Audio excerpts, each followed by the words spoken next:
शौनकादि ऋषि पूछ रहे हैं कि प्रभु ये कथा आप तक कैसे पहुंची।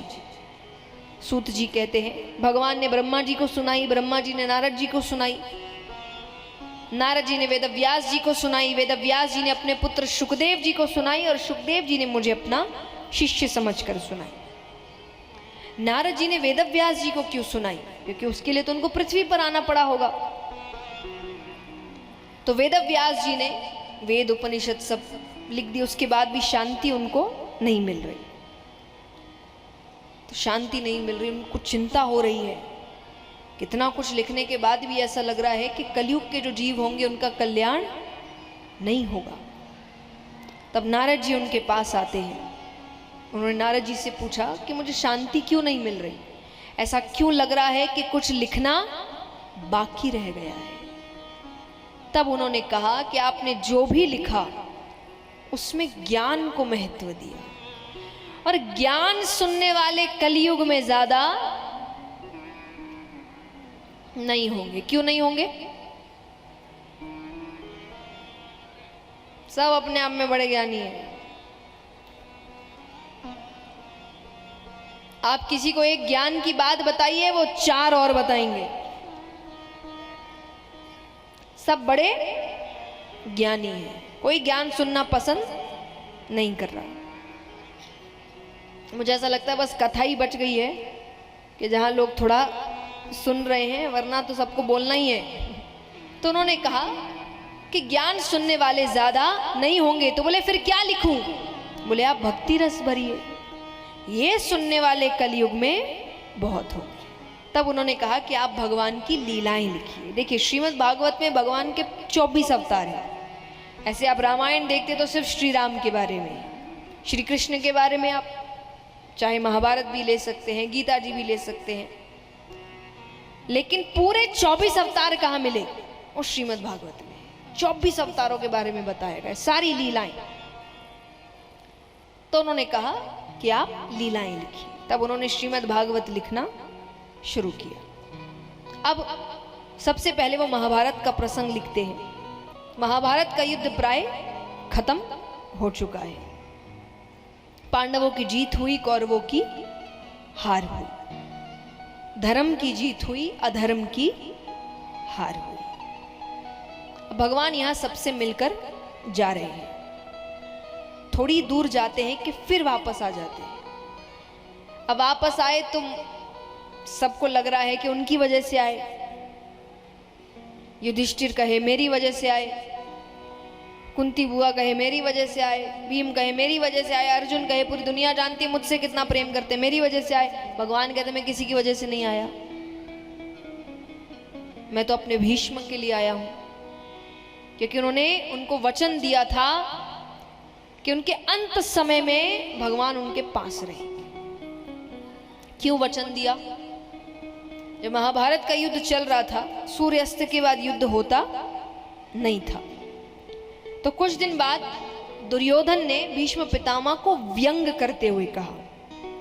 उन्होंने कहा कि आप सिर्फ कहने को हमारी तरफ से युद्ध कर रहे हैं, लड़ा आप उन्हीं की तरफ से रहे हैं, क्योंकि जिसकी सेना में भीष्म पितामह है, सामने वाले में से एक कम नहीं हुआ अभी तक। उनको क्रोध आ गया। एक तो वैसे ही उनका मन तो पांडवों में है, तो कह रहे एक तो युद्ध कर रहा हूं इनके साथ खड़े होकर, उसके बाद भी ये मुझ पर ही शक कर रहे हैं। तो उन्होंने क्रोध में आकर कह दिया कि कल मेरे हाथों एक पांडव मारा जाएगा, मैं प्रतिज्ञा लेता हूं। बात भगवान तक पहुंची।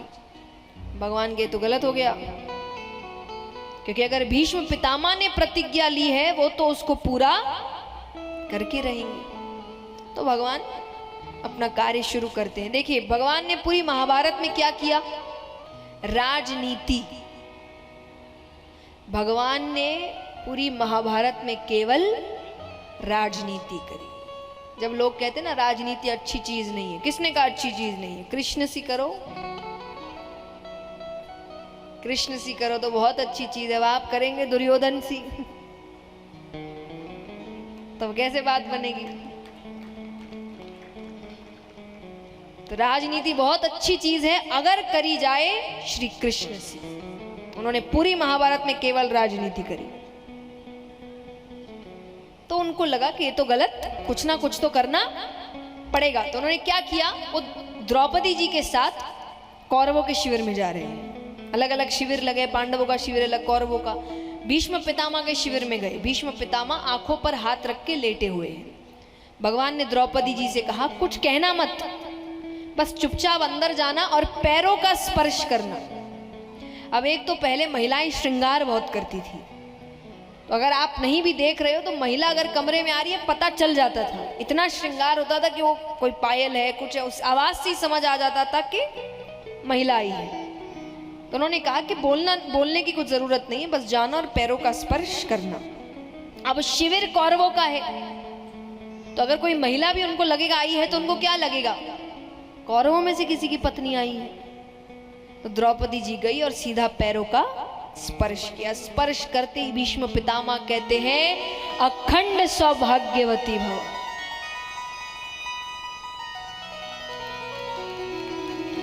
फिर हाथ हटाया तो सामने द्रौपदी जी बैठी है। समझ गए किसका किया धरा है। अपने शिविर से बाहर निकलते हैं तो भगवान मुस्कुरा रहे हैं। भगवान कहते हैं, अब बताइए प्रतिज्ञा बढ़ी कि आशीर्वाद बढ़ा। भीष्म पितामह ने कहा, प्रतिज्ञा तब बढ़ी जब मैं जीवित रहूंगा। इतना किया है तो एक काम और करना, कल अर्जुन से कहना शिखंडी को सामने रखकर मुझ पर बाण चला दे। मुझे पता है मैं गलत के साथ हूं। तब भगवान कहते हैं ठीक है, लेकिन तब उन्होंने कहा कि मेरी एक इच्छा पूरी करोगे। बोले कौन सी इच्छा? बोले मेरे अंत समय में तुम मेरे पास रहो।